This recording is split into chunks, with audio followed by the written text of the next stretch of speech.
Hello guys, welcome to H2O, the A to Z of chemistry. I am Dr. Ritu Johar, your educator for this course, the atomic structure. Today we will begin with lecture 25 from the course, but make sure you have watched the previous ones before we this one. Now, we are into the last leg of the journey into the structure of atom. We know quite a lot about atom, it being the basic constituent of matter. Then, into the structure of atom, we learned that the atom consists of a nucleus and an extranuclear part where the electrons are revolving around the nucleus. Then came the various models of the scientists which were trying to explain how these electrons they are present around the nucleus.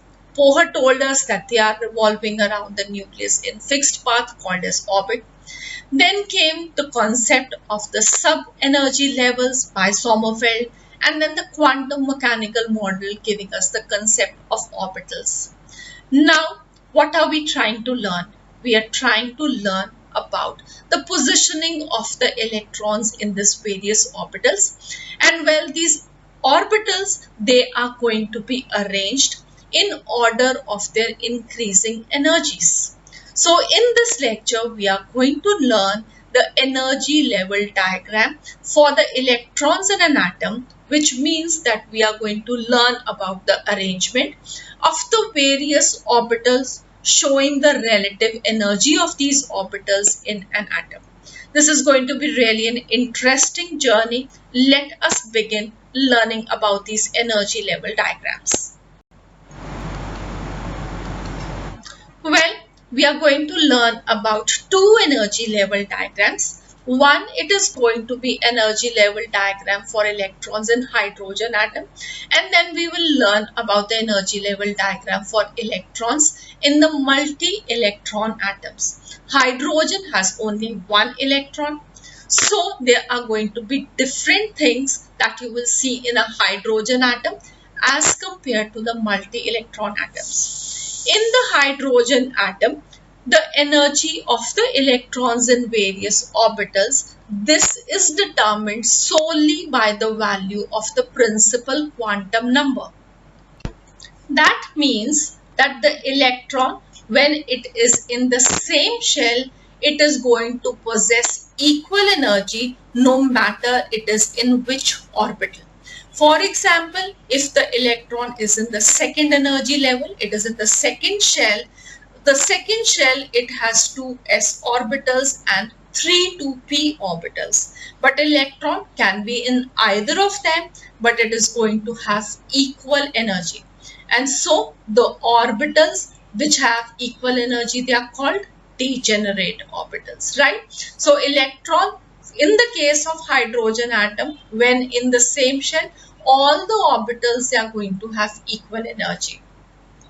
This means that the electron, when it is in the 1s orbital, it is going to have the least energy because that is closest to the nucleus.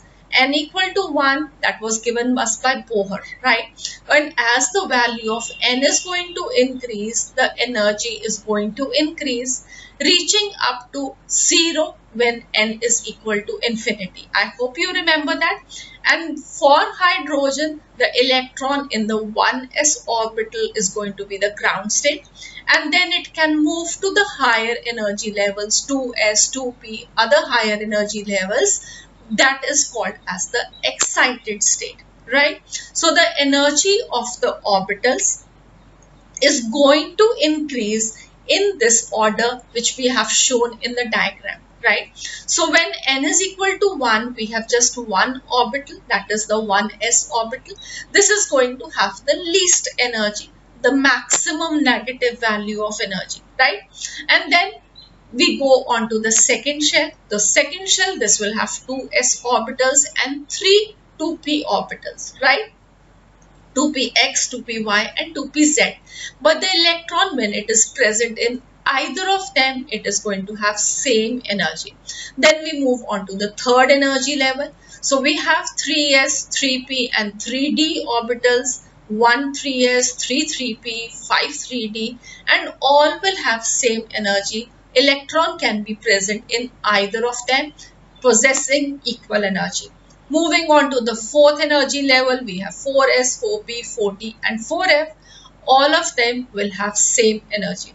Hence, you can say that the energy of the orbitals, this is going to increase in this order. That is 1s having the least, then 2s equal to 2p, less than 3s equal to 3p equal to 3d, less than 4s equal to 4p, 4d, 4m. I hope this is clear. For hydrogen atom, the electron energy is going to be solely dependent upon the value of the principal quantum number, not the value of the subshell, right? That is the azimuthal quantum number. But when we take the case of the multi-electron atoms, the energy of an electron is dependent not only on the principal quantum number, but also on the azimuthal quantum number, right? So L can have various values from 0 to n minus 1 values, and if the given principal quantum number is the same, that means L is going to only vary. So S, P, D, F, which are corresponding to L0, L1, L2 and L3, all of them will have different energies, and as L equal to 0 for S, so the least energy is going to be for the S orbitals, then P, then D and F, right? So energy for the electrons in multi-electron atom, this is dependent upon N plus L values, okay? But why is it so? Well, to understand that, you have to understand that in hydrogen, there is only one electron which is attracted towards the nucleus, right? So the attractive power of the nucleus is only affecting one electron. But when we are talking about the multi-electron system, there are many electrons, right? Depending upon the atomic number of that element. And those electrons, they are all negatively charged. They are being attracted towards the positively charged nucleus, but then being negatively charged, they are repelling each other. So owing to the mutual repulsion among these electrons, we see a difference in the energy levels of these electrons, right? And this difference, this is more pronounced in the higher energy levels, and we sometimes see even the staggering of the orbital energy, right? So why is that staggering? For example, we have the 4s and the 3d orbitals. The third energy level, this should have less energy than the fourth energy level according to Bohr, but what we are seeing over here is that 3d has more energy than 4s, because here the electron number is more, the repulsions are more, and energy is more, okay? Similarly, 6s is less than 5d and 4f is less than 6p. This means that the electron stability, this is dependent upon the attractive forces of the electrons toward the nucleus and the repulsive forces between them. And an electron is stable in an atom when the attractive forces towards the nucleus, this is going to be more than the repulsive forces. And hence you can understand, if we want to discuss only about the outer shell electrons, valence shell electrons, the effect of the attractive forces by the nucleus, this is going to be dependent upon the in-between inner shell electron repulsive forces also. So the inner shell electrons, they are repelling the outer shell electrons, and hence they are partially screening the positive charge of the nucleus. And this screening of the positive charge of the nucleus by the inner shell electrons, this is called as shielding effect. Okay, we will discuss this again while we are discussing the periodic properties. But for now, you can understand that there are repulsive forces between the electrons, which is decreasing the net positive charge effect of the nucleus on the outer shell electrons, and hence the net positive charge which is now going to be experienced by the outer electrons, this is called as the effective nuclear charge. And in spite of the shielding effect, there is going to be an attractive interaction of electron with the nucleus, but that is less than it actually should have been, which we are calling as the effective nuclear charge. And this attractive interaction of the electron, this is going to increase with the increase of positive charge on the nucleus. As the positive charge on the nucleus increases, the attractive interactions of the electron, they increase. That means as the atomic number of the element is increasing, these attractive interactions are increasing.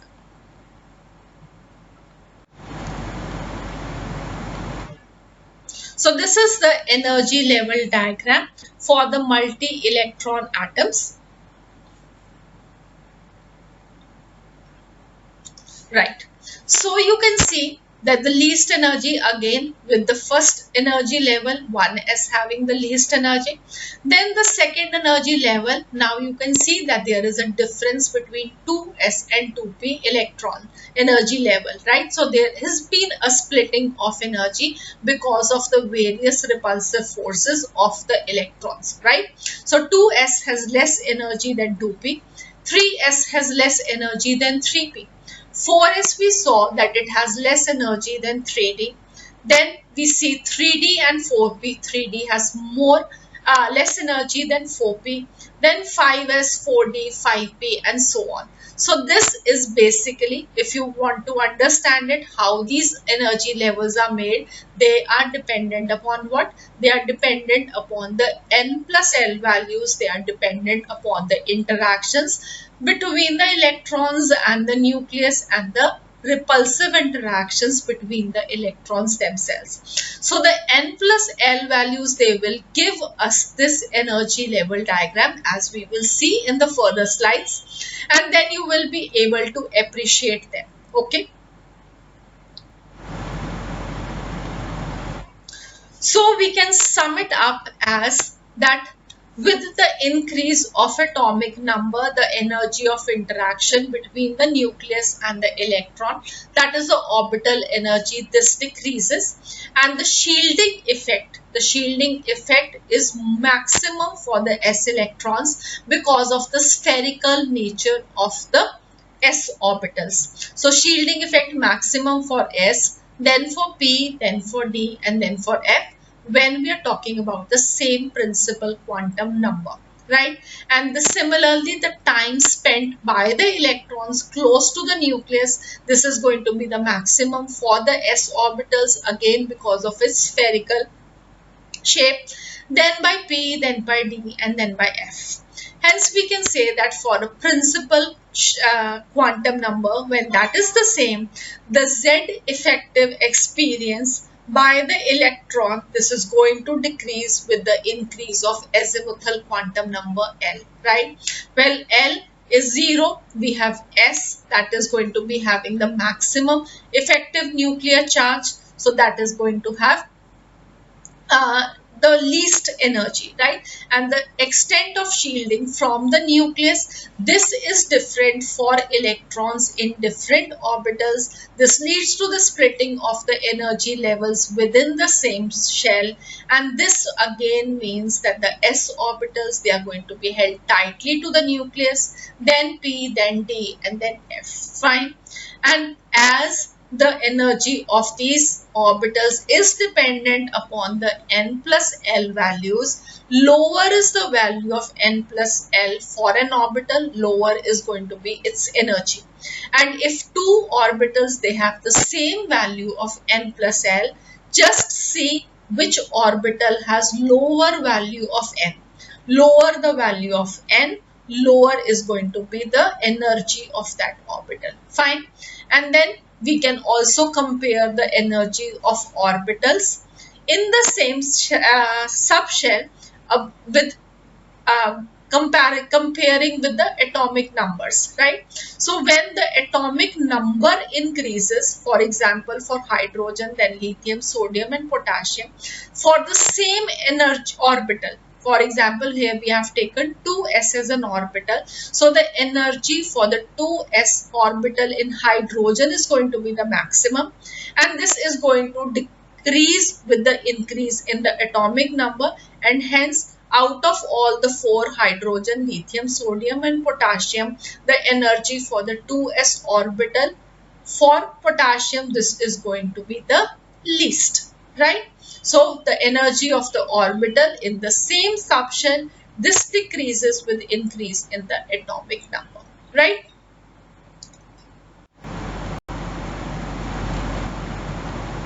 So here is a chart which is showing the different n plus L values for various orbitals, and these help us make us the energy level diagram, right? So we have the 1s orbital, the value of n is 1, L is 0.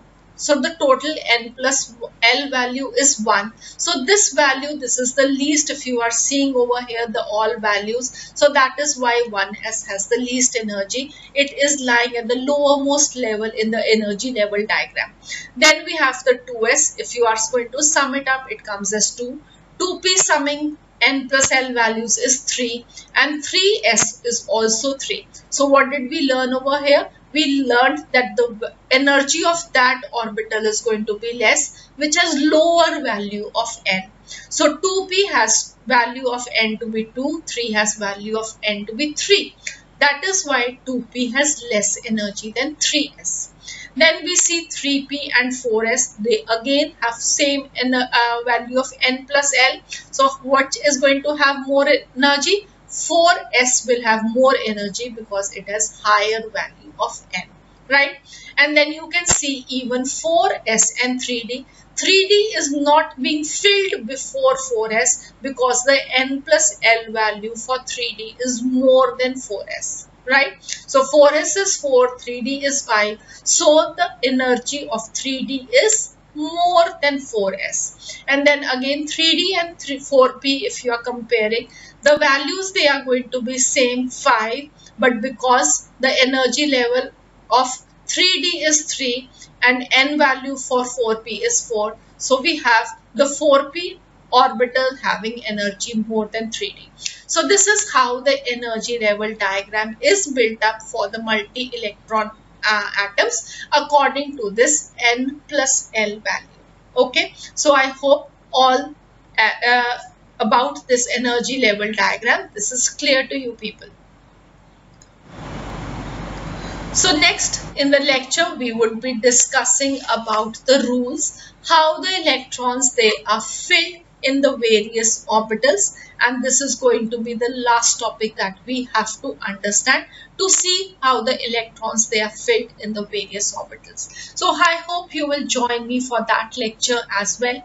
And then if you've liked the lecture, please do click on the like link. If you have any doubt, feel free to mail us at h2ochemistry@gmail.com.